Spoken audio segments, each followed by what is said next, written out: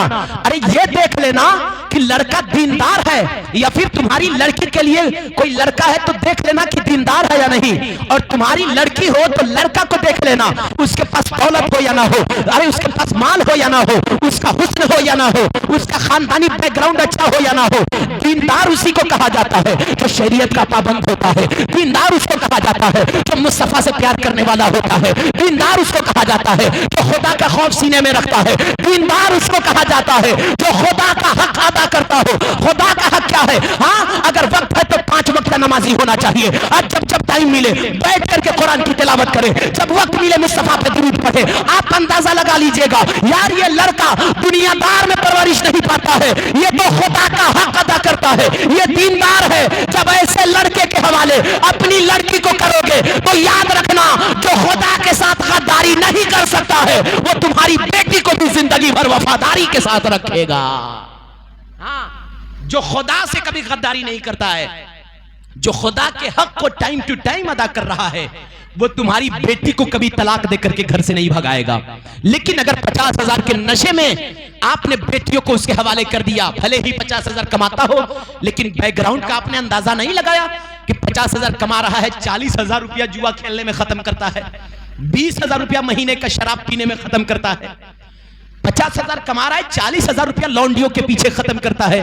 Back ground کا جائزہ ضرور لے لیجئے گا، اس کے دینداری کا جائزہ ضرور لے لیجئے گا۔ صرف دولت کی وجہ سے نکاح نہ کر دینا۔ آقا کریم نے ارشاد فرمایا صرف مال دیکھ کر کے اپنی بیٹی کا رشتہ کسی بیٹے کے ساتھ نہ کر دینا، اس لیے کہ اگر مال دیکھ کر کے نکاح کرو گے تو مال کچھ دنوں کے بعد ختم ہو جانے والی چیز ہے، مال تو ہمیشہ نہیں رہتی ہے نا، یہ مال جیب تک رہنے والی چیز ہے، یہ دل تک اسے نہ اتارا جائے، مال جیب تک رہتی ہے، آج آپ کے جیب میں ہے، کل دوسرے کی جیب میں ہوگی، پرسوں ہمارے جیب میں ہوگی، یہ مال آنی اور جانی ہے، آتی اور جاتی رہتی ہے۔ اس لیے آقا کریم نے ارشاد فرمایا مال کے بنیاد پر بھی نکاح نہ کر لینا، اس لیے کہ مال ختم ہو جانے والی چیز ہے۔ تب آقا نے ارشاد فرمایا حسن کے بنیاد پر بھی نکاح نہ کر لینا، اس لیے کہ حسن بھی ڈھلنے والی چیز ہے، ہاں حسن بھی ختم ہو جانے والی چیز ہے۔ اللہ جو حسن دینا جانتا ہے وہ چہرے پہ دانے نکال کر کے جغرافیہ بگاڑنا بھی جانتا ہے، اللہ جو بیوٹی بنانا جانتا ہے وہ بدصورت بھی بنانا جانتا ہے، اللہ جو دولت دینا جانتا ہے وہ راستے پر بیٹھا کر کے بھکاری بھی بنانا جانتا ہے۔ اس لیے آقا کریم نے ارشاد فرمایا صرف حسن کے بنیاد پر بھی نکاح نہ کر لینا، اس لیے کہ حسن کے بنیاد پر نکاح کرو گے تو وہی حسن تجھے ایک دن فریب میں مبتلا کرے گی، وہی حسن تجھے ایک دن دھوکہ دینے کا خطرہ رہے گا، وہ حسن تجھے برائیوں میں مبتلا کرے گی، تمہارے اندر شک پیدا کرے گی۔ ارے حسن کے بنیاد پہ کبھی نکاح نہ کرنا، اس لیے کہ وہ حسن تجھے فتنے میں مبتلا کرے گی۔ ارے کائنات میں مدینے والے مصطفیٰ سے زیادہ کوئی حسین نہیں ہے، کسی لڑکی کے حسن میں نہ کھو جانا، اس لیے کہ دنیا کی لڑکیوں کا حسن یہ ہے کہ تجھے فتنے میں ڈالے گی، لیکن آقا کا حسن یہ ہے کہ وہ ہنسی کیا ہے جو فتنے اٹھا کے چلے۔ یا رسول اللہ ہنسی تم ہو جو فتنے مٹا کے چلے۔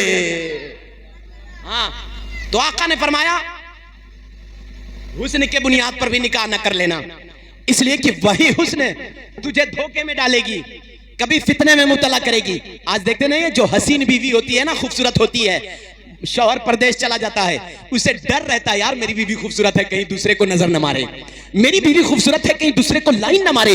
یار یاد رکھیے گا آقا کریم نے یہی آپ کو سمجھانے کی کوشش کی ہے کہ صرف حسن کی بنیاد پر نکاح نہ کر لینا، ورنہ زندگی بھر آپ کو شک پیدا کرے گی، زندگی بھر آپ نرگے میں رہو گے، آپ خسارے میں رہو گے۔ دولت کے بنیاد پر بھی نکاح نہ کر لینا، اس لیے کہ دولت بھی دھوکے والی چیز ہے، ہمیشہ رہنے والی چیز نہیں ہے۔ آقا نے فرمایا صرف خاندانی بیک گراؤنڈ پہ کے بنیاد پر بھی نکاح نہ کر لینا، آج ہم تو صاحب خاندان پہلے دیکھتے ہیں. اگر آج خاندان دو کوالٹی کے لوگ ہوتے ہیں. ایک خاندان یہ دیکھا جاتا ہے اس کے خاندان میں پتہ کرو کوئی پچھلے دور کا بڑا مرض تو نہیں تھا, کوئی بڑی بیماری تو نہیں تھی اس کے خاندان میں, کسی کا سفید داغ تو نہیں تھا. ایک کوالٹی کے لوگ یہ دیکھتے ہیں میں تو انصاری خاندان سے تعلق رکھتا ہوں, یہ پتہ کرو لڑکی انصاری ہے یا نہیں, میں تو پٹھان ہوں, یہ پتہ کرو لڑکی پٹھان ہے یا نہیں, میں تو شیخ ہوں, ارے یہ پتہ لگاؤ لڑکی شیخ ہے یا نہیں. یاد رکھیے گا خاندانی بیک گراؤنڈ کے بنیاد پر بھی نکاح نہ کر لینا. ارے ہم تو صاحب ڈوب چکے برادری کے نام پر, ہم تو ختم ہو رہے ہیں برادری کے نام پر. کوئی کہتا ہے ہم انصاری ہیں, لڑکا انصاری ملے گا تب شادی کروں گا. کوئی کہتا ہے ہم تو پٹھان ہے, لڑکا پٹھان ملے گا تب شادی کروں گا. کوئی کہتا ہے ہم تو شیخ ہے, لڑکا شیخ ملے گا تب شادی کروں گا. یاد رکھنا برادری کے چکر میں تم تو بے دین بھی ڈھونڈ لیتے ہو, برادری کے چکر میں وہابی بھی ڈھونڈ لیتے ہو, برادری کے چکر میں دیوبندی بھی ڈھونڈ لیتے ہو. یاد رکھنا برادری نہ دیکھنا, ارے یہ دیکھنا علامہ اقبال کے فرمان کے مطابق ہے کہ نہیں. علامہ اقبال نے کہا تھا یہ تو سید بھی ہو, مرزا بھی ہو, افغان بھی ہو, ارے تم سبھی کچھ ہو, کیا بتاؤ مسلمان بھی ہو. خاندانی بیک گراؤنڈ کے بنیاد پر بھی نکاح نہ کر لینا, اس لیے کہ خاندان کبھی داغدار بھی ہو سکتی ہے. ہاں خاندان کا نام و نشان بھی مٹ سکتا ہے. آقا نے فرمایا دولت کے بنیاد پہ نکاح نہ کر لینا, صرف حسن کے بنیاد پہ نکاح نہ کر لینا, صرف خاندان کے بنیاد پر نکاح نہ کر لینا. ارے سب سے پہلے اس کا دینداری دیکھنا, خاندان کا ہو یا نہ ہو, انصاری ہو نہ ہو, پٹھان ہو یا نہ ہو, شیخ ہو نہ ہو, ارے وہ لڑکی دیندار ہو تو آپ نکاح کر لینا. حسن والی ہو نہ ہو, آپ اگر دیندار ہے تو نکاح کر لینا. ارے اس کے پاس مال ہو نہ ہو, اگر دیندار ہے تو نکاح کر لینا. اس لیے کہ آقا فرماتے ہیں دولت ختم ہو جانے والی چیز ہے, حسن ختم ہو جانے والی چیز ہے, خاندان کا نام و نشان بھی ختم ہو جانے والی چیز ہے, لیکن دینداری ایسی ہے جو یہاں بھی کام آتی ہے اور مرنے کے بعد حشر میں بھی دینداری کام آتی ہے. آقا فرماتے ہیں کہ صرف مال کے بنیاد پر نکاح نہ کر لینا, مال کے بنیاد پر نکاح نہ کر لینا. یہ ساؤنڈ کو رہ رہ کے کچھ ہو جا رہا ہے, کچھ ہوتا ہے نا. تو بہرحال میرا وقت بھی مکمل ہو چلا ہے, اور چونکہ روزانہ بولنا ہوتا ہے, پورے بھارت میں بولتا ہوں, اور ہمیں تو ایک چاول سے اندازہ لگ جاتا ہے کہ پورے ڈیگ کا اندازہ کیا ہے نا. باورچی جو ہوتا ہے نا, ایک چاول سے پتہ لگا لے گا پورے ڈیگ کی کیفیت کیا ہے نا. تو بولتے بولتے مائک کا بھی اندازہ لگ جاتا ہے بھائی اس کے حالات کیا ہے, یہ تو ہماری جان لے لے گا. تو بہرحال آقا نے فرمایا 4 چیزوں کے بنیاد پر نکاح ہوتا ہے, لیکن چاروں میں سے سب سے پہلے آپ کو دینداری دیکھنا ہے. دینداری ڈھونڈو گے تو پھر کبھی آپ کے لڑکی کو طلاق کا نوبت نہیں آئے گا. ورنہ یاد رکھیے گا ایک بیٹی کا باپ 10 بیٹیوں کو پالنے میں اتنا بوجھ محسوس نہیں کرتا ہے جتنا بوجھ محسوس ایک بیٹی کا طلاق کا کاغذ کرتا ہے ایک باپ کو. ہاں یہ میری بات کو آپ کوٹ کر لیجئے گا, میری بات کا آپ اندازہ لگا لیجئے گا. لیکن ہم تو چاہیے صاحب دولت کے نشے میں لڑکے کا چاہے کردار جیسا ہو, ہم نے بیٹی کو حوالے کر دیا. ہم سوچتے ہیں کہ ہماری بیٹی اس میں زیادہ دولت ہے, بیٹی سکون سے رہے گی. ہاں اب لڑکے کا ہم نے دولت دیکھ کر کے چاہے جس کھوٹے میں من کیا ہم نے بیٹی کو باندھ دیا. یاد رکھیے گا بیٹیاں دولت سے سکون نہیں پاتی ہے, بیٹیاں اس گھر میں سکون پاتی ہے جس گھر میں مصطفیٰ کا قانون چلتا ہو. بیٹیاں اس گھر میں سکون پاتی ہے جس گھر میں نماز کی باتیں ہوتی ہو. بیٹیاں اس گھر میں سکون پاتی ہے جس گھر میں دین کی محفل ہو. ہاں بیٹیاں اس گھر میں سکون پاتی ہے جس گھر میں دینی ماحول ہوتا ہے. وہ بیٹیاں سکھ سے رہتی ہے جس گھر میں دینی ماحول ہوتا ہے. تو آپ دولت کے چکر میں کسی کھوٹے میں بیٹی کو نہ باندھنا.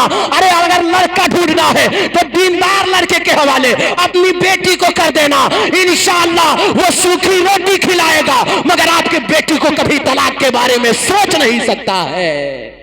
ہاں ورنہ دولت کے نشے میں نہ ہی وہ لڑکا آپ کی بیٹی کو عزت کرے گا اور نہ ہی ساس سسر کی عزت کرے گا. تو آپ کوشش کیجئے گا دیندار, اگر آپ کی لڑکی ہے تو دیندار لڑکا ڈھونڈے, اگر آپ کا لڑکا ہے تو دیندار لڑکی تلاش کرے. ہاں دین دیکھ کر کے آپ شادی کریں. آقا کریم نے ارشاد فرمایا ہم تو صاحب پیسوں پہ اڑ رہے ہیں نا, تھوڑی سی چند سکے کیا ہو گئی ہم اڑنے لگے, زمین کیا ہو گئی ہم اڑنے لگے, مکان ہمارا اچھا کیا ہو گیا, اب بیٹی کا باپ ہمیں 10 لاکھ دے سکتا ہے,